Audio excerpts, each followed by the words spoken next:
Nasunog din po ang isang bahay na may patahian sa Tandang Sora, Quezon City. Sa tindi ng apoy, nadamay pati mga bahay sa katabing subdivision. May live report si Dante Perelio. Dante. Yes, Rhea, isang sunog nga rin ang naganap dito sa may barangay Tandang Sora sa Quezon City. Pero mula doon sa nasusunog na bahay sa loob ng isang subdivision ay tumawid pang itong apoy sa katabing subdivision. Kaya naman nadamay rin ang ilang mga bahay rito.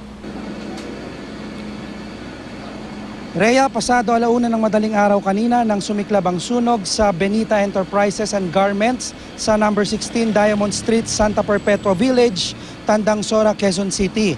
Makalipas lamang mahigit kalahating oras, iniakyat agad sa ika-4 na alarma ang sunog. May patahian kasi sa loob ng bahay kaya agad na lumaki ang apoy at nadamay ang katabi nitong bahay.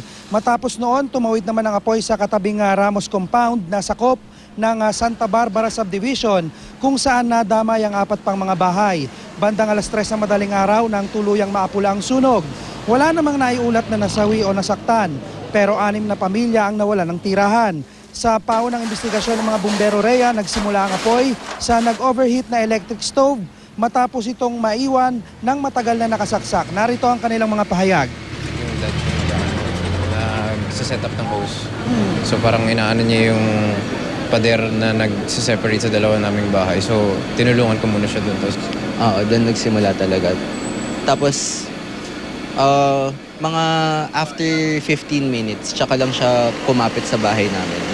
Tapos yun na, tuloy-tuloy na nagpagultong-lutong. Makeshift sa labas, doon siya natutulog, doon din siya nagluluto.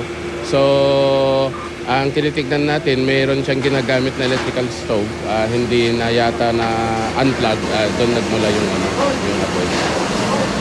Rhea, pa ulit-ulit na nga lamang yung paalala ng Bureau of Fire Protection na imbis na magsawalang bahala ay lalong magdoble ingat, lalo na ngayong panahon na mainit. At yan ang unang balita mula pa rin dito sa Quezon City. Balik sa iyo, Rhea. Maraming salamat, Dante Perelio.